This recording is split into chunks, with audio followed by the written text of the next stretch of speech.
আসসালামু আলাইকুম ওয়া রাহমাতুল্লাহি ওয়া বারাকাতুহু। ইন্নাল হামদুলিল্লাহ ওয়াস সালাতু ওয়াস সালামু আলা রাসূলিল্লাহ ওয়া আলা আলিহি ওয়া আসহাবিহি ওয়া মান তাবি'আহুম বিইহসানিন ইলা ইয়াউমিদ্দিন, আম্মা বাদ। আল্লাহুম্মা আল্লিমনা মা ইয়ানফা'ুনা ওয়ানফা'না বিমা 'আল্লামতানা ওয়া জিদনা ইলমা। রাব্বি ইশরাহ লি সাদরি ওয়া ইয়াসসির লি আমরি ওয়াহলুল উকদাতাম মিন লিসানি ইয়াফকাহু কাওলি। সম্মানিত শ্রোতা ও দর্শক মণ্ডলী, বিশ্বের বিভিন্ন প্রান্ত থেকে সেই সঙ্গে আল্লাহ সুবহানাহু ওয়া তাআলার কাছে দোয়া করছি, আল্লাহ তাআলা যেন আজকের এই দার্স থেকে আমাদেরকে উপকৃত হওয়ার তৌফিক দান করেন, আল্লাহুম্মা আমিন। গত ক্লাসে আমরা কিতাবুল ফিতান শুরু করেছি। সুনান আবু দাউদ থেকে কিতাবুল ফিতান ওয়াল মালাহিম আমরা শুরু করেছি। কিতাবুল ফিতান প্রায় প্রত্যেক মুহাদ্দিসই নিজ নিজ হাদিসের কিতাবে রচনা করেছেন। এখানে মুসান্নিফগণ, লেখকগণ ওইসব হাদিস বর্ণনা করেছেন যেগুলোতে রয়েছে কিয়ামতের আগে ঘটিতব্য সংঘটিতব্য বিভিন্ন বিষয়। নবী করিম সাল্লাল্লাহু আলাইহি সাল্লাম অনেক হাদিসে কিয়ামতের আগে যে সমস্ত জিনিস ঘটবে তা বিস্তারিতভাবে উল্লেখ করেছেন। তো মুহাদ্দিসগণ কিতাবুল ফিতানের মধ্যে সেই হাদিসগুলো উল্লেখ করেছেন। ফিতান শব্দের অর্থ হচ্ছে ঝগড়াঝাটি, গোলযোগ, বিশৃঙ্খলা ইত্যাদি উদ্দেশ্য। ফিতান শব্দটি ফিতনাতুনের বহুবচন, তার একাধিক অর্থ রয়েছে। মূল অর্থ হচ্ছে পরীক্ষা করা। সেই সঙ্গে ফিতনা, বিশৃঙ্খলা, অস্থিরতা, মারামারি, যুদ্ধ বিগ্রহ ইত্যাদি ইত্যাদি অর্থে ফিতনা শব্দটি ব্যবহৃত হয়েছে। সুতরাং ফিতনা শব্দটি পারিভাষিক একটি শব্দ, এটি ইসলামী একটা বিশিষ্ট পরিভাষা। কিয়ামতের আগে অনেক কিছু ঘটবে, বড় বড় ঘটনা ঘটবে, ছোট ছোট ঘটনা ঘটবে। নবী করিম সাল্লাল্লাহু আলাইহি সাল্লাম এগুলো বলেছেন, আল্লাহর পক্ষ থেকে অবগত হয়েই তিনি বলেছেন যে ঘটনাগুলো ঘটবে বলে তিনি উল্লেখ করেন। বড় বড় ঘটনা ঘটেছে, যেগুলো এখনো ঘটে নাই বাকিগুলো কিয়ামতের আগে অবশ্যই ঘটবে, অবশ্যই সেগুলো সংঘটিত হবে। তিনি বলেছেন কিয়ামতের আগে বড় ধরনের যুদ্ধ হবে, কিয়ামতের আগে দাজ্জাল আসবে, ইয়াজুজ মাজুজ আসবে, ঈসা আলাইহিস সালাম আসমান থেকে নামবেন। এই যে ঘটনাগুলো, এগুলো অবশ্যই ঘটবে। তো কিতাবুল ফিতান আমরা পড়ছি সুনান আবু দাউদ থেকে। গত ক্লাসে আমরা বেশ কয়েকটি হাদিস পড়েছি। এ বিষয়ে আজকে আমরা গুরুত্বপূর্ণ একটি হাদিস পড়ব, যে হাদিসটি ইবনে উমর রাদিয়াল্লাহু তাআলা থেকে বর্ণিত। আমাদের সামনে উপস্থিত একজন ছাত্র ভাই সুন্দর করে সেই হাদিসটা পড়বে, আর আমি তার ব্যাখ্যা করব ইনশাআল্লাহ। আশা করি আপনারা সকলেই মনোযোগ দিয়ে শুনবেন। তাফাদ্দাল। বিসমিল্লাহি ওয়াস সালাতু ওয়াস সালামু আলা রাসূলিল্লাহ। আল্লাহুম্মা ইগফির লানা ওয়া লিশাইখিনা ওয়া লিস-সামিঈন।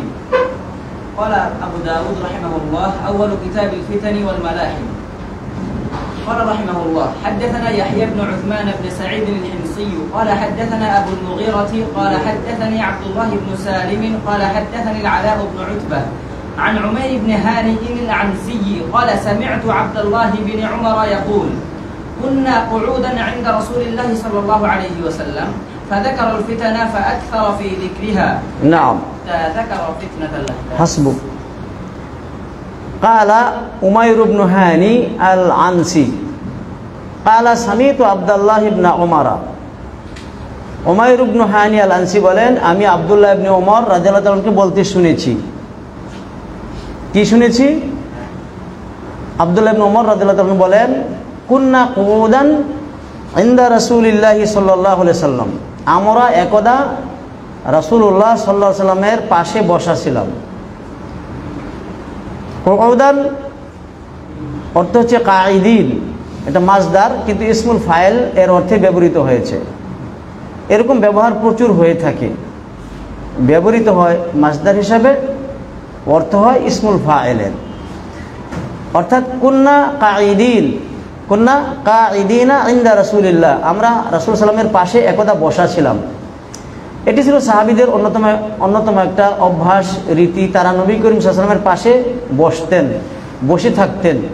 কি জন্য? ইলম অর্জন করার জন্য, নবী করিম সাল্লামের শিক্ষা গ্রহণ করার জন্য, তার নিকট থেকে দিনের বিভিন্ন বিষয় জানার জন্য বসে থাকতেন, অপেক্ষা করতেন। তাই একদা ইবনে ওমর রাদিয়াল্লাহু আনহু বলেন যে আমরা নবী করিম সাল্লাল্লাহু আলাইহি ওয়াসাল্লামের পাশে বসা ছিলাম। ফাযাকারাল ফিতানা, ওই সময় তিনি ফিতনাগুলো উল্লেখ করলেন, ফিতনার কথা উল্লেখ করলেন। ফিতান শব্দটি ফিতনাতুনের বহুবচন, অর্থাৎ তিনি সেদিন অনেকগুলো ফিতনার কথা আমাদেরকে বললেন। ফিতনা মানে কি বলেছি? যুদ্ধ বিগ্রহ, কিয়ামতের আগে যে সমস্ত জিনিস ঘটবে, এরকম অনেক জিনিস তিনি উল্লেখ করলেন। ফাযাকারাল ফিতানা, একটা দুইটা ফিতনা নয়, অনেকগুলো ফিতনার কথা তিনি উল্লেখ করলেন। আমাদের প্রত্যেক মুসলিমেরই বোঝা উচিত যে ফিতনা শব্দটা আসলে কি অর্থে ব্যবহৃত হয়। এটা যেহেতু পারিভাষিক একটি শব্দ, কোরআন হাদিসের একটা পরিচিত শব্দ, তাই আমাদের এই অর্থটা বুঝতে হবে ভালো করে। নবী করিম সাল্লাল্লাহু আলাইহি ওয়াসাল্লাম বললেন যে কিয়ামতের আগে অনেক ফিতনা হবে, কোনোটি বড়, কোনোটি হবে ছোট, কোনোটা মাঝারি, মানে অনেক ফিতনা হবে।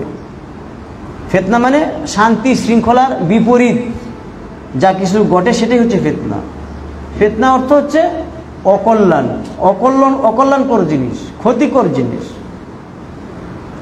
যাতে মুসলমানদের অবস্থা ঠিক থাকবে না, এলোমেলো হয়ে যাবে, বিশৃঙ্খলা সৃষ্টি হবে।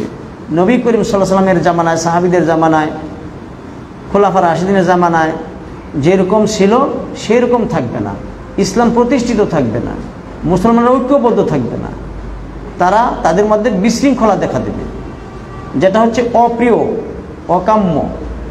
তো ফিতনা শব্দের অর্থ হচ্ছে অপ্রিয় জিনিস ঘটবে, কিয়ামতের আগে অনেক অপ্রিয়, অকল্যাণকর, ক্ষতিকর জিনিস ঘটবে। ফাযাকারাল ফিতানা ফাআকসারা ফি যিকরিহা, মানে রাসূল সাল্লাল্লাহু আলাইহি ওয়াসাল্লাম অনেক ফিতনার কথা উল্লেখ করলেন, অনেকগুলো ফিতনার কথা উল্লেখ করলেন। নাম তাফাদ্দাল। হাত্তা যাকারা ফিতনাতাল আহলাস, তিনি সেই দিন যে সমস্ত ফিতনার কথা উল্লেখ করলেন তার মধ্যে একটা হচ্ছে ফিতনাতুল আহলাস, আহলাসের ফিতনার কথা তিনি উল্লেখ করলেন। এই হাদিসটি অত্যন্ত গুরুত্বপূর্ণ একটি হাদিস। এই হাদিস অন্যান্য ইমামগণ বর্ণনা করেছেন, ইমাম আহমদ বিন হাম্বল বর্ণনা করেছেন, হাকিম বর্ণনা করেছেন, ইমাম আলবানী রাহিমাহুল্লাহ এই হাদিসকে সহিহ বলেছেন। হাত্তা যাকারা ফিতনাতুল আহলাস, তিনি আহলাসের ফিতনার কথাও উল্লেখ করলেন। এখন আমরা জানবো আহলাসটা কি, আহলাসের ফিতনাটা কি। আহলাস শব্দটি হিলসুন শব্দের বহুবচন। হেলস এমন বিছানাকে বলা হয় যেটা দীর্ঘদিন বিছিয়ে রাখা হয়, উঠানো হয় না।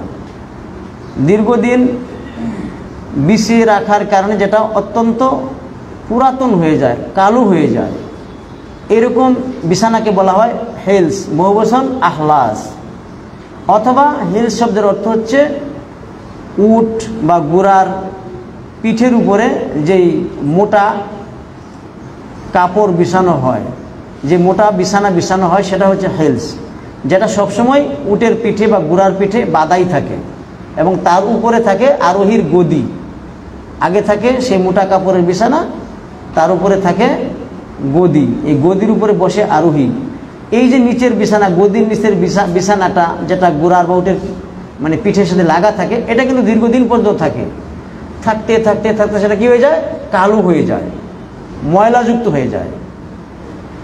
তো এই যে বিছানা, কিয়ামতের আগে যে ফিতনাটা হবে, কিছু ফিতনা হবে, এই ফিতনাগুলোকে এই আহলাসের সাথে হিলসের সাথে তুলনা করা হয়েছে। মানে এই ফিতনাগুলো হবে দীর্ঘমেয়াদী। হিলস যেমন দীর্ঘদিন বিছানো থাকে, উঠানো হয় না, উটের পিঠে ঘোড়ার পিঠে মোটা এক বিছানা যেমন দীর্ঘদিন বিছানো থাকে, উঠানো হয় না, সরানো হয় না, ওই রকমই ফিতনাগুলো, কিছু কিছু ফিতনা দীর্ঘস্থায়ী হবে। এগুলো একবার শুরু হলে সেটা দীর্ঘদিন থাকতে থাকবে, বছরের পর বছর ফিতনা লেগেই থাকবে। এইটা হচ্ছে ফিতনাতুল আহলাস। আশা করি আপনারা বুঝতে পেরেছেন। একটা হচ্ছে ফিতনাতুল আখলাস, সেটা হচ্ছে দীর্ঘমেয়াদী ফিতনা। ফাকালা কাইলুন, ইয়া রাসূলুল্লাহ ওয়া মা ফিতনাতুল আখলাস। হ্যাঁ, একজন সাহাবী বললেন, ইয়া রাসূলুল্লাহ ওয়া মা ফিতনাতুল আখলাস, ফিতনাতুল আখলাস কি, আমাদেরকে বুঝিয়ে দিন। আর এটি ছিল সাহাবীদের অভ্যাস, তারা কোনো কিছু না বুঝলে চুপ থাকতেন না, সাথে সাথে নবী করিম সাল্লাল্লাহু আলাইহি ওয়াসাল্লামকে জিজ্ঞাসা করতেন। হেলস শব্দের অর্থ তো আরবদের কাছে এটা জানা ছিল, অস্পষ্ট ছিল না, সাহাবীগণ এটা বুঝেছেন, কিন্তু রাসূল সাল্লাল্লাহু আলাইহি ওয়াসাল্লাম এখানে কি বুঝাইতে চেয়েছেন সেটা তাদের জানার দরকার ছিল কি ছিল না? অবশ্যই আরবরা জানতো হেলস মানে পুরাতন বিছানা, যেটা পায়ের নিচে বিছানো হয়, অথবা বর্তমানে যেমন আমরা দেখি ঘরের মধ্যে কার্পেট বিছিয়ে রাখা হয়, সেটা কিন্তু সচরাচর উঠানো হয় না। খাটের উপরে যে বিছানাটা আমরা বিছাই প্রত্যেক দিন আমরা সেটা উঠাই, কিন্তু কার্পেট কি উঠানো হয়? উঠানো হয় না। তার উপর দিয়ে মানুষ মানে হাঁটে, চলাফেরা করে, বসে, এটা কালো হয়ে যায়, রং পরিবর্তন হয়ে যায় দীর্ঘদিন বিছানা থাকার কারণে। তো হিলস বলতে সাহাবীগণ এটাই বুঝতেন, কিন্তু নবী করিম সাল্লাল্লাহু আলাইহি ওয়াসাল্লাম পরিভাষায় হিলস বলতে কি বোঝাতে চেয়েছেন সেটা বোঝার জন্য একজন সাহাবী প্রশ্ন করলেন, ফাকালা ইয়া রাসূলুল্লাহ ওয়া মা ফিতনাতুল আখলাস, আহলাসের ফিতনাটা কি, আহলাসের ফিতনা কি, আমাদেরকে বুঝিয়ে দেন। কাল হিয়া হারাবুন ওয়া হারবুন, হিয়া হারাবুন ওয়া হারবুন। নবী করিম সাল্লাল্লাহু আলাইহি ওয়াসাল্লাম বলেন এটা হচ্ছে হারাব। হারাব মানে পলায়ন করা, হুরুব হারাব মানে এর অর্থ হচ্ছে পলায়ন করা। অর্থাৎ কিয়ামতের আগে অনেক যুদ্ধ বিগ্রহ হবে, অনেক গণ্ডগোল হবে, বিশৃঙ্খলা হবে, শান্তি শৃঙ্খলা থাকবে না, মানুষ এই ফিতনা থেকে পলায়ন করবে, পালিয়ে যাবে, ঘরবাড়ি ছেড়ে পালাবে। বর্তমানে আমরা দেখতেছি বিভিন্ন দেশ থেকে মানুষ যুদ্ধের কারণে তাদের পরিবার পরিজন নিয়ে পালিয়ে বেড়াচ্ছে, লক্ষ লক্ষ মানুষ পলাতক, ঘরবাড়ি ছেড়ে তারা শরণার্থী শিবিরে অবস্থান করছে, যেমন ফিলিস্তিনে, যেমন সিরিয়াতে, লেবাননে, জর্ডানে, ইয়ামানে, লিবিয়াতে, বিভিন্ন দেশে আমরা দেখি। এমনকি আমাদের পার্শ্ববর্তী দেশ বর্মা থেকে মানুষ পালিয়ে এসেছে ফিতনার কারণে, যুদ্ধের কারণে, অস্থিরতার কারণে তারা পালিয়ে বেড়াচ্ছে, এক এক দিন এক এক জায়গায় তারা থাকছে। কালা হিয়া হারাবুন ও হারবুন, সেটা হচ্ছে পলায়ন এবং যুদ্ধ, যে যুদ্ধের মধ্যে ধন সম্পদ, পরিবার পরিজন সব এগুলো মানুষ হারিয়ে ফেলবে, এমন ফিতনা হবে। তো এই ফিতনাকে নবী করিম সাল্লাল্লাহু আলাইহি ওয়াসাল্লাম কি বলেছেন? ফিতনাতুল আখলাস। আর এটা হবে দীর্ঘমেয়াদী ফিতনা। কিয়ামতের আগে অনেক মানুষ ফিতনায় পড়ে, যুদ্ধ বিগ্রহের কবলে পড়ে পালাবে। এখানে নবী করিম সাল্লাল্লাহু আলাইহি ওয়াসাল্লাম যেদিকে ইঙ্গিত করেছেন তা সংঘটিত হয়েছে না হয় নাই? লক্ষ লক্ষ মিলিয়ন মিলিয়ন মানুষ বর্তমানে পালিয়ে বেড়াচ্ছে, ঘরবাড়ি ছাড়া হয়েছে এবং তারা নিহত হচ্ছে। এই যুদ্ধগুলো কিছু হচ্ছে মুসলমানরা পরস্পর করছে এই যুদ্ধ, আবার কিছু যুদ্ধ হচ্ছে অমুসলিমদের সাথে। এই উভয় শ্রেণীর যুদ্ধের প্রতি এখানে ইঙ্গিত করা হয়েছে। এই যুদ্ধে প্রচুর মানুষ পলায়ন করবে যান বাঁচানোর জন্য, প্রচুর মানুষ ধন সম্পদ, সন্তান সন্ততি, পরিবার পরিজন হারাবে। আজকে ফিলিস্তিনে অনেক মানুষ পরিবার ছাড়া হয়েছে, অনেক ছেলে মেয়ে ইয়েতিম হয়ে গেছে, তাদের কোনো পরিবার নাই, তাদের সংসার ঘরবাড়ি সবই শেষ হয়ে গেছে। নাম এখানে নবী করিম সাল্লাল্লাহু আলাইহি ওয়াসাল্লাম তিনটি ফিতনার কথা উল্লেখ করেছেন। এক নম্বর ফিতনা হচ্ছে ফিতনাতুল আখলাস, যেটা আমরা বর্তমানে দেখতে পাচ্ছি, এর আগেও হয়েছে। তারপর দ্বিতীয় ফিতনাটি হচ্ছে ফিতনাতুল মুমিনের বিষয়টি সত্যি অবাক হওয়ার মতো, বিস্ময়কর। তার প্রত্যেকটি জিনিসই ভালো। সে যদি সুখ স্বাচ্ছন্দ্যের মধ্যে থাকে, ফাইন আসাবাতু সাররা শাকারা ফাকানা খায়রান লাহু, সে যখন সুখে থাকবে, ওয়াইন আসাবাতু দাররা, সাররা এর বিপরীত হচ্ছে দাররা। মুমিন ব্যক্তি যখন কষ্টের মধ্যে নিপতিত হবে, সাবারা, তখন সে সবুর করবে। এই হাদিসে সাররা সুখ স্বাচ্ছন্দ্য থাকলে কি করতে হবে? শুকরিয়া করতে হবে, কৃতজ্ঞতা করতে হবে। আর তা না করে যদি পাপাচারে লিপ্ত হয় তাহলে কি হয়ে যাবে? এটা একটা ফিতনা। এই হাদিসে এই ফিতনার প্রতি ইঙ্গিত করা হয়েছে। সুম্মা ফিতনাতু সাররা, ধন সম্পদের ফিতনা, সন্তান সন্ততির ফিতনা, নিয়ামতের ফিতনা। নাম دخلوها من تحت قدمي رجل من أهل بيتي يزعم أنه مني وليس مني। নবী করিম সাল্লাল্লাহু আলাইহি ওয়াসাল্লাম বললেন, এই যে এই ফিতনা, ফিতনাতু সাররা, দাখানুহা আই বিদায়াতুহা, এটা শুরু হবে, সূচনা হবে। এর দোয়া হচ্ছে, এর শুরু হচ্ছে। এখানে দাখান শব্দের অর্থ হচ্ছে দোয়া। দোয়া যেটা আমরা জানি, আগুন জ্বালাইলে তার আগে দোয়া বের হয়, তাই না? আগে দোয়া বের হয়, তারপরে আগুন জ্বলে। আগে দোয়া বের হয়, তারপরে আগুন জ্বলে। এখানে আগুনের শুরুতে যেহেতু হয় দোয়া, তাই এই ফিতনার শুরুটাকে বলা হয়েছে, তুলনা করা হয়েছে দোয়ার সাথে। শুরুটাকে তুলনা করা হয়েছে কিসের সাথে? দোয়ার সাথে। আগুনের শুরুতে যেমন দোয়া হয়, তাই এই ফিতনার শুরুটা হবে যে ক্ষতিকর জিনিসটা দেখা দিবে। দোয়া যেমন নাকে লাগলে কি লাগে, মানে কষ্ট লাগে, গলা দিয়ে নাক দিয়ে দোয়া ঢুকলে যেহেতু কষ্ট হয়, যেমন কষ্ট হয়, ওই রকমই এই ফিতনাটাও কি হবে? কষ্টকর হবে, ক্ষতিকর হবে। তাই এটাকে দোয়ার সাথে তুলনা করা হয়েছে। দাখানুহা মিন তাহাতি কাদামাই রাজুল মিন আহলে বাইতি। নবী করিম সাল্লাল্লাহু আলাইহি ওয়াসাল্লাম বলেন, এই ফিতনাটা শুরু হবে আমার পরিবারের কোনো একজন লোকের দুই পায়ের নিচ থেকে। অর্থাৎ আমার পরিবারের একজন লোক থেকে এই ফিতনাটার সূচনা হবে। ইয়াজউমু আন্নাহু মিন্নি ওয়া লাইসা মিন্নি, এই লোকটা মনে করবে সে আমার অন্তর্ভুক্ত, আমার পরিবার অন্তর্ভুক্ত। অর্থাৎ সে নিজেকে আমার বংশের বলে দাবি করবে, ওয়া লাইসা মিন্নি, অথচ সে আমার পরিবারের অন্তর্ভুক্ত নয়। অর্থাৎ নবী করিম সাল্লাল্লাহু আলাইহি ওয়াসাল্লামের বংশের হবে ঠিকই, কিন্তু এই লোকটা নবী সাল্লামের তরিকার উপর থাকবে না, নবী করিম সাল্লামের দ্বীনের উপর থাকবে না। শুধুমাত্র বংশর দিক থেকে নবী সাল্লামের সাথে সম্পৃক্ত হবে, কিন্তু নবী সাল্লামের দ্বীন তার মধ্যে থাকবে না, তার আদর্শ তার মধ্যে থাকবে না।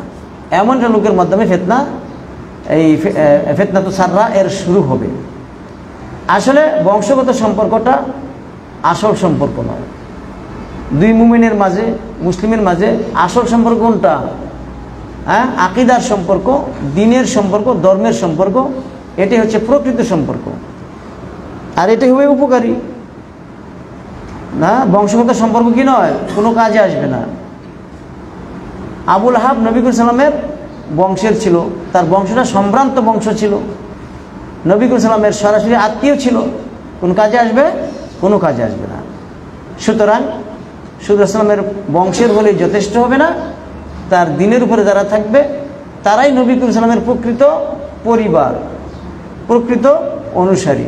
তাই নবী করিম সাল্লাল্লাহু আলাইহি ওয়াসাল্লাম বলেন যে এমন একটা লোকের পায়ের নিচ থেকে, অর্থাৎ এমন লোক থেকে এই ফিতনা শুরু হবে যে নিজেকে আমার বংশের বলে দাবি করবে, অথচ সে আমার বংশের নয়। কারণ সে আমার তরিকার উপর থাকবে না, আমার দ্বীনের উপর থাকবে না। যেমন নূহ আলাইহিস সালামের ব্যাপারে আল্লাহ তাআলা বলছেন, ইন্নাহু লাইসা মিন আহলিকা, নূহ আলাইহিস সালামের সন্তান অবশ্যই নূহ আলাইহিস সালামের সন্তান, তার ঔরসের সন্তান। তারপরে আল্লাহ তাআলা বলছেন কি, ইন্নাহু লাইসা মিন আহলিকা, এ তোমার আহালের অন্তর্ভুক্ত নয়। অর্থাৎ তোমার ইমানদার বিশ্বাসী আহালের অন্তর্ভুক্ত নয়, পরিবারের অন্তর্ভুক্ত নয়। সম্মানিত উপস্থিতি, এই বিষয়গুলো আমাদের ভালো করে বোঝা উচিত। কিয়ামতের আগে যে সমস্ত ফিতনা হবে, এই ফিতনাগুলো আমাদের বুঝতে হবে এবং এগুলো থেকে সাবধান করতে হবে। নবী করিম সাল্লাম যে ফিতনাগুলোর কথা উল্লেখ করেছেন, এগুলো তিনি এমনিতেই বলেন নাই, বরং সতর্ক করেছেন, আমাদেরকে সাবধান করেছেন। আমাদের সাবধান থাকি, সতর্ক থাকি, সেই ফিতনার সময় যেন আমরা ফিতনায় কবলিত না হই, ফিতনার দিকে যেন আমরা ছুটে না যাই, এই জন্য তিনি আমাদেরকে সাবধান করেছেন। আর এই ফিতনার হাদিসগুলো বেশি মুখস্থ করেছেন হুযায়ফা রাদিয়াল্লাহু তাআলা আনহু। নবী করিম সাল্লাল্লাহু আলাইহি ওয়াসাল্লামের সাহাবীদের এক একজনের এক এক রকম বিশেষত্ব ছিল। কেউ ছিলেন যুদ্ধে পারদর্শী, যেমন খালিদ ইবনুল ওয়ালিদ, তিনি কখনো পরাজিত হন নাই যুদ্ধক্ষেত্রে। ওমর রাদিয়াল্লাহু তাআলা তিনি ছিলেন শাসন পরিচালনার ব্যাপারে দক্ষ। মুআজ ইবনে জাবাল রাদিয়াল্লাহু তাআলা তিনি ছিলেন হালাল হারাম সম্বন্ধে পারদর্শী। উবাই ইবনে কাআব তিনি ছিলেন কেরাতে পারদর্শী। আলী রাদিয়াল্লাহু তাআলা আনহু ছিলেন বিচার ফয়সালার ক্ষেত্রে পারদর্শী। ইবনে আব্বাস রাদিয়াল্লাহু তাআলা ছিলেন তাফসীরের ক্ষেত্রে পারদর্শী, এই বিষয়ে তার বিশেষত্ব ছিল। এমনই হুযায়ফা রাদিয়াল্লাহু তাআলার বিশেষত্ব কী ছিল? রাসূলের রাসূল থেকে তিনি ফিতনার হাদিসগুলো বেশি শুনেছেন এবং মুখস্থ করেছেন। এমনকি রাসূল সাল্লাল্লাহু আলাইহি ওয়াসাল্লাম কিয়ামতের আগে যে সমস্ত ফিতনা হবে এই ফিতনাগুলোর কথা হুযায়ফাকে খাস করে বলেছিলেন, এবং যাদের দ্বারা এই ফিতনা হবে তাদের নাম, পিতার নাম, বংশের নামও তিনি হুযায়ফাকে বলেছিলেন। তো হুযায়ফা ছিলেন এ ব্যাপারে মুতাখাসসিস, এ ব্যাপারে স্পেশালিস্ট, ফিতনা সংক্রান্ত বিষয়ে। এই ফিতনাগুলো থেকে হুযায়ফা রাদিয়াল্লাহু আনহু কিছু বলেছেন, আবার কিছু বলেন নাই। কারো নাম বলেছেন, কারো নাম বলেন নাই। বিশেষ স্বার্থে তিনি গোপন রেখেছেন, কারণ প্রকাশ করলে ভয়াবহ ক্ষতির আশঙ্কা ছিল, তার জান চলে যাওয়ার আশঙ্কা ছিল, এই জন্য তিনি সব বলেন নাই। তো যে সমস্ত ফিতনা হুযায়ফা রাদিয়াল্লাহু তাআলা আনহু জানতেন সেগুলো আমরা সামনে বলবো। আর আমরা বক্ষমান যে হাদিসটা পড়ছি সেটা হচ্ছে ইবনে ওমর রাদিয়াল্লাহু আনহু থেকে বর্ণিত। ইবনে ওমর রাদিয়াল্লাহু আনহু বলেন, সুম্মা ফিতনাতু সাররা, এর কথা রাসূল উল্লেখ করেছেন, যা শুরু হবে রাসূলের একজন পরিবারের লোক থেকে। এখানে নাম বলা হয়নি, তার নাম কি হবে, কত সালে হবে সেটা কিন্তু উল্লেখ করা হয় নাই। তো অবশ্যই এটা নবী সাল্লামের পরিবারেরই একজন লোক দ্বারা শুরু হবে, এতে কোনো সন্দেহ নাই। কারণ নবী করিম সাল্লাম যেটা বলেছেন আল্লাহর পক্ষ থেকে জেনেই বলেছেন, এবং সেটা অবশ্যই হবে। মা ইয়ানতিকু আনিল হাওয়া ইন হুয়া ইল্লা ওয়াহয়ুন ইউহা। যা কিছু বলেছেন তিনি কিয়ামতের আগে, যা কিছু হবে বলে তিনি বলেছেন যে অবশ্যই হবে, এতে কোনো সন্দেহ নাই। এগুলো সংঘটিত হওয়ার আগে কিয়ামত হবে না। দুনিয়ার বয়স যদি একদিনও থাকে তারপরেও সেগুলো বের হবে, তারপর কিয়ামত হবে। আর এতে রয়েছে নবী সাল্লামের মুজেজা, নবুয়তের প্রমাণ। কারণ তিনি যেভাবে সংবাদ দিয়েছেন তা সেভাবেই ঘটেছে, হয়েছে অতীতে, যেগুলো হয়নি ভবিষ্যতে হবে। ওয়া আন্নাহু লাইসা মিন্নি ওয়া লাইসা মিন্নি ওয়া ইন্নামা আউলিয়াই ওয়া ইন্নামা আউলিয়াইল মুত্তাকুন। হ্যাঁ, নবী সাল্লামের প্রকৃত বন্ধু, প্রকৃত অনুসারী কারা? আল্লাযীনা ইয়াত্তাকুন, যারা মুত্তাকি। হ্যাঁ, যারা মুত্তাকি তারাই হচ্ছে নবী সাল্লামের প্রকৃত অভিভাবক। যারা আল্লাহর আনুগত্য করে, আল্লাহকে ভয় করে, তারাই হচ্ছে প্রকৃত ওলি। যারা সাল্লামের বংশের কিন্তু আল্লাহর আনুগত্য করে না, তারা নবী সাল্লামের বন্ধু নয়, তারা রাসূল সাল্লামের আপন নয়। যেমন আল্লাহ তাআলা সূরা ইউনূসের ৬২-৬৩ নং আয়াতে বলেন, আলা ইন্না আউলিয়া আল্লাহি লা খাউফুন আলাইহিম ওয়া লা হুম ইয়াহজানুন আল্লাযীনা আমানু ওয়া কানু ইয়াত্তাকুন। এই হচ্ছে আল্লাহর ওলিদের বৈশিষ্ট্য। যারা ঈমান আনবে, তাকওয়া অবলম্বন করবে, তারাই হচ্ছে আল্লাহর বন্ধু, আল্লাহর রাসূলের বন্ধু। যারা শুধুমাত্র বংশের হবে তারা আল্লাহর রাসূলের প্রকৃত বন্ধু নয়, প্রকৃত আত্মীয় নয়। যেমন আবু লাহাব, আবু জাহেল, আবু তালেব, এরা নবী করিম সাল্লামের বংশের ছিল, সম্ভ্রান্ত বংশের লোক ছিল, কিন্তু এই বংশের মর্যাদা কোনো কাজে আসবে না। রাসূলের সাথে তাদের নৈকট্য, বংশগত নৈকট্য সম্পর্ক কোনো কাজে আসবে না। প্রকৃতপক্ষে ঈমান এবং তাকওয়াই উপকারে আসবে। নাম সুম্মা ইয়াসতালিহুন নাসু আলা রাজুলিন কাওয়ারিকিন আলা দিলাইন। বলা হচ্ছে যে ফিতনা হবে, প্রচুর ধন সম্পদ থাকা সত্ত্বেও মুসলমানদের মধ্যে ফিতনাতুস সাররা হবে, বিশৃঙ্খলা সৃষ্টি হবে। তারপরে ইয়াস্তালিহুন নাসু আলা রাজুলিন কাওয়ারিকিন আলা দিলাইন, তারপর মুসলমানদের মাঝে একটা ঐক্য হবে। মুসলমানদের মাঝে মুসলমানেরা একজন লোকের সাথে ঐক্যবদ্ধ হবে, একজন লোকের নেতৃত্বে ঐক্যবদ্ধ হবে। ইয়াস্তালিহু আই ইয়াত্তাফিকু, ঐক্যবদ্ধ হবে। ইয়াস্তামিউন, তারা সংঘবদ্ধ হবে, ঐক্যবদ্ধ হবে একজন লোকের নেতৃত্বে, একজন শাসকের নেতৃত্বে। কাওয়ারিকিন আলা দিলাইন, এমন একটা দুর্বল লোকের নেতৃত্বে তারা ঐক্যবদ্ধ হবে যেমন পাঁজরের উপরে নিতম্ব। লোকটা হবে কি? পাঁজরের উপরে নিতম্বের মতো। একটু গারিব শব্দ, অপ্রসিদ্ধ শব্দ, ভালো করে বোঝার চেষ্টা করো। আমরা নিতম্ব চিনি তো, চিনি না? জি। উরুর উপরের যে অংশটা থাকে কোমরের নিচে, এটা হচ্ছে নিতম্ব। আর পাঁজরের হাড্ডি তো আমরা চিনি, তাই না? বাঁকা বাঁকা চিকন চিকন হাড্ডি। আসলে মোটা কোনটা? নিতম্ব বেশি মোটা নাকি পাঁজরের হাড্ডি বেশি মোটা? নিতম্ব মোটা থাকে এবং এটা হয় মানে এর ওজন হয় বেশি, আর পাঁজরের হাড্ডি থাকে চিকন চিকন। পাঁজরের হাড্ডি থাকে উপরে, নিতম্ব থাকে নিচে। কিন্তু নিতম্বকে যদি পাঁজরের হাড্ডির উপরে লাগায় তাহলে টিকবে? টিকবে না, কারণ নিতম্ব হচ্ছে মোটা এবং এর ওজন বেশি, আর পাঁজরের হাড্ডি হচ্ছে চিকন চিকন। তো মুসলমানদের খেলাফত নেতৃত্ব বিরাট একটা বিষয়। এই জন্য একজন শক্তিশালী, মেধাবী, বুদ্ধিমান লোক দরকার। কিন্তু মুসলমানরা ঐক্যবদ্ধ হবে একজন দুর্বল লোকের উপরে, যে কি করতে পারবে না, কোনো উপকার করতে পারবে না, যে ঐক্যটা টিকবে না, যাতে কোনো লাভ হবে না।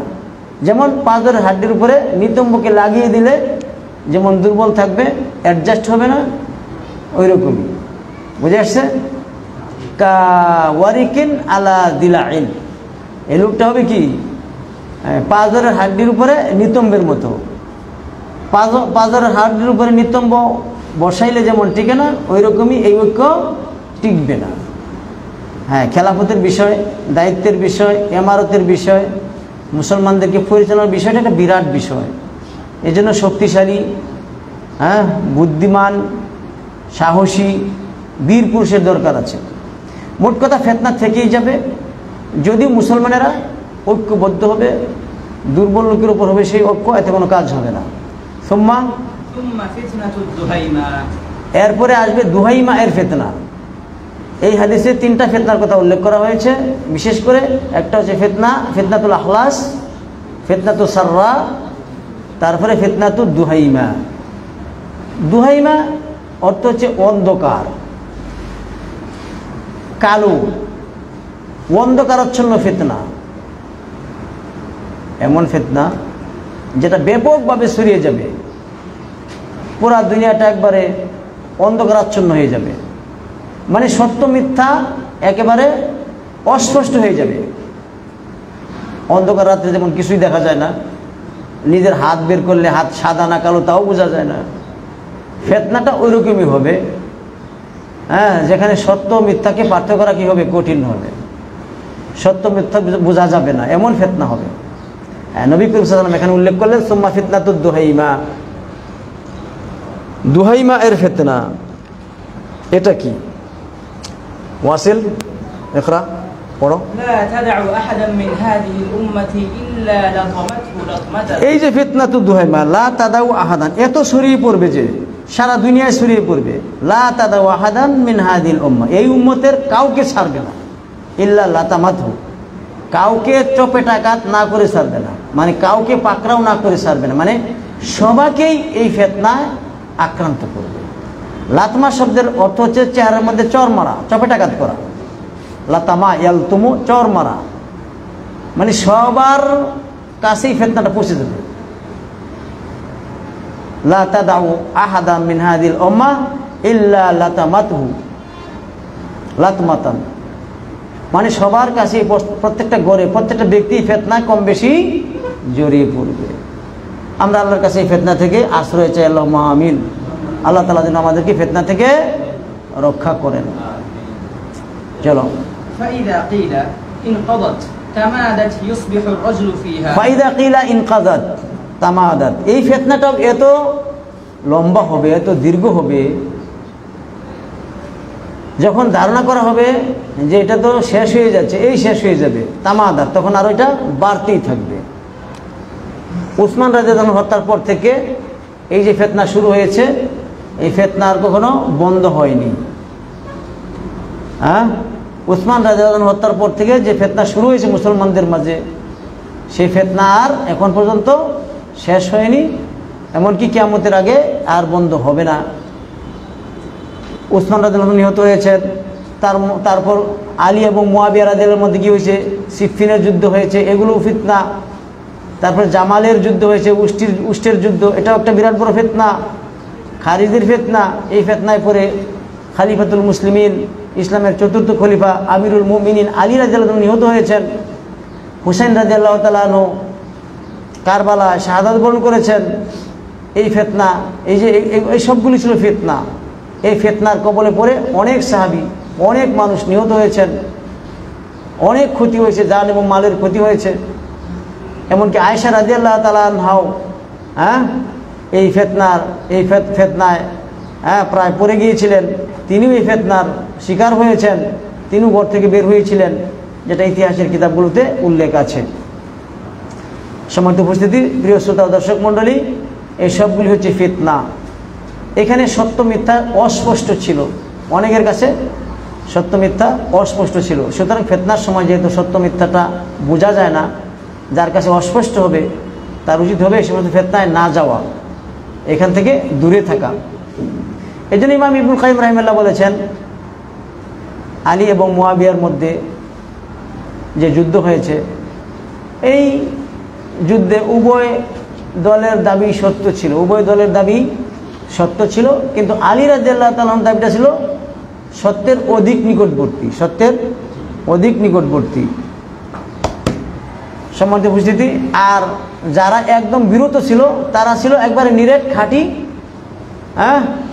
মানে সত্যবাদী, তারা সত্যের সবচেয়ে বেশি নিকটবর্তী, তারাই ছিল সঠিক। যারা না যোগ দিয়েছে আলীর দলে, না যোগ দিয়েছে মুয়াবিয়ার দলে, তারাই ছিল হকপন্থী। কিন্তু আলী রাদিয়াল্লাহু তাআলা ছিলেন হকের অধিক নিকটবর্তী, মুয়াবিয়াও হকের কাছাকাছি ছিলেন, কিন্তু পরিপূর্ণরূপে হকপন্থী কারা ছিলেন? যারা এই ফিতনায় যায় নাই, ফিতনায় যারা এগিয়ে যায় নাই। এই জন্য নবী সাল্লাল্লাহু আলাইহি ওয়াসাল্লাম সাবধান করেছেন, ফিতনার সময় যেন আমরা কী করি, সাবধান থাকি, সতর্ক থাকি, ফিতনায় যেন আমরা জড়িয়ে না পড়ি। ফাইদা কিল আনকাদাত তামাদাত, যখন মনে করা হবে যে ফিতনা শেষ হয়ে গেছে, তখন ফিতনা আরও বাড়তেই থাকবে, শেষ তো হয়ইনি। আমরা বর্তমানে অনেক যুদ্ধ দেখি, মনে করি এই তো শেষ হয়ে যাবে, তাই না? এই যে ফিলিস্তিনের গাজায় যে যুদ্ধ লেগেছে 2023 সালের 7ই অক্টোবর, আমরা মনে করেছিলাম যে শেষ হয়ে যাবে। তখন আমরা মনে করেছিলাম এই তো চুক্তি হয়ে যাবে, এই তো ঠান্ডা হয়ে যাবে, এই তো শেষ হয়ে যাবে। মনে করেছি কি করি নাই? শেষ হয়েছে, বরং আরও বাড়তে, হত্যাযজ্ঞ আরও লম্বা হবে, দীর্ঘ হবে। যখন তুমি মনে করবে এই তো শেষ হয়ে যাবে কয়েকদিনের মধ্যে, কিন্তু এটা আরও বাড়তেই থাকবে, বেড়েই যাবে।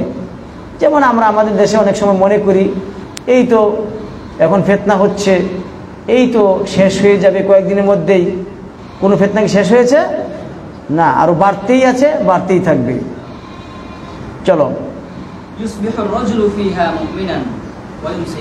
এই ফিতনার তীব্রতা এত বেশি হবে যে অবস্থা দ্রুত পরিবর্তন হবে। তখন কিয়ামতের আগে এই ফিতনাগুলো এত প্রকট হবে, এত ভয়ঙ্কর হবে, এত ভয়াবহ হবে যে মানুষের আকল, বিবেক, বুদ্ধি ঠিক থাকবে না। মানুষের বিবেক বুদ্ধি টিকিয়ে রাখা কঠিন হবে, মানুষের অবস্থা দ্রুত পরিবর্তন হবে। সেখানে অল্প সময়ের ব্যবধানে মানুষ কি হয়ে যাবে? মুমিন কাফির হয়ে যাবে। ইসবিহুর রাজুলু ফিহা মুমিনান, সকালবেলা একজন মানুষ সেখানে মুমিন থাকবে, ওয়ায়ুসবিহু কাফিরান, ওয়ায়ুমসি কাফিরান, বিকালবেলা কাফির হয়ে যাবে। বিকালবেলা কাফের পরিণত, মানে কিছু সময় সে ইমানের উপর থাকবে, ইসলামের উপর থাকবে, এরপর নানান ধরনের কথা শুনে, বক্তব্য শুনে, বিভিন্ন প্রকার ফিতনা দেখে তারপর আর ইমানের উপর টিকে থাকা কি হবে না? সম্ভব হবে না।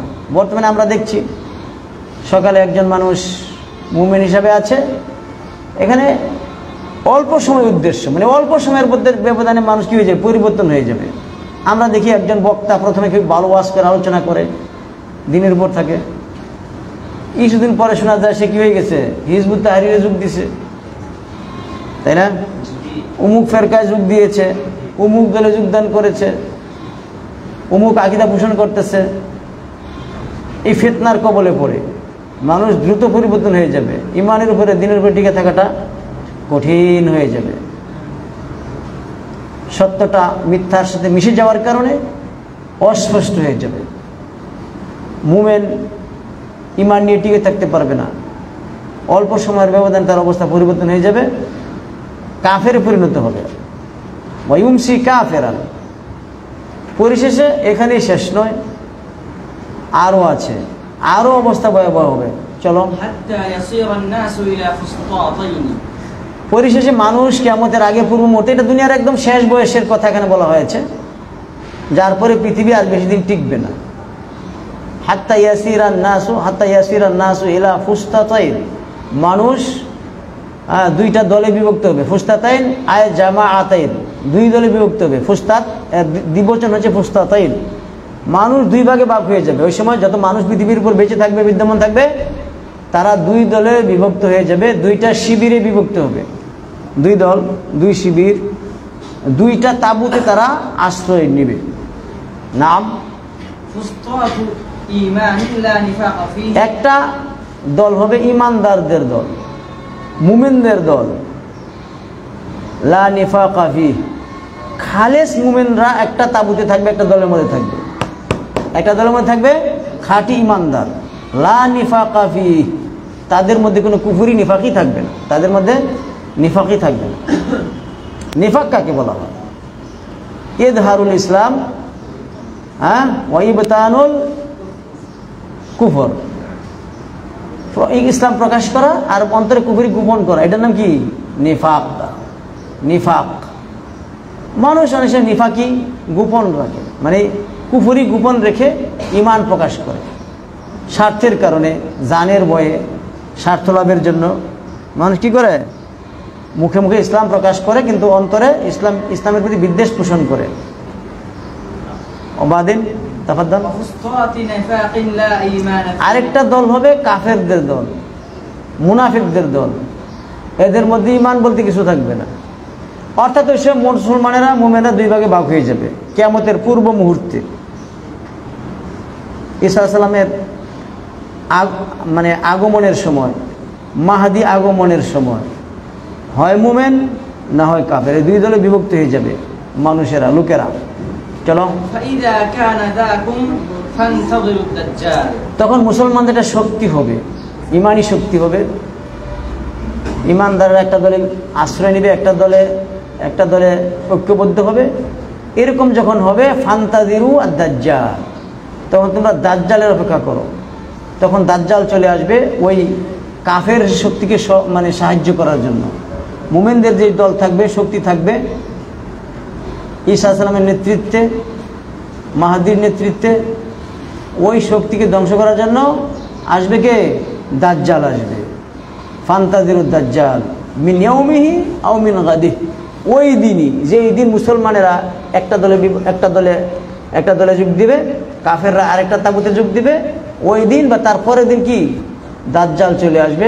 দাজ্জালের অপেক্ষা করো। দাজ্জালের হাদিস মুতাওয়াতির সূত্রে বর্ণিত হয়েছে, অনেক হাদিস দাজ্জালের কথা এসেছে। কিয়ামতের আগে, কিয়ামতের অন্যতম বড় আলামত হচ্ছে দাজ্জাল, যে দাজ্জালকে ঈসা আলাইহিস সালাম হত্যা করবেন।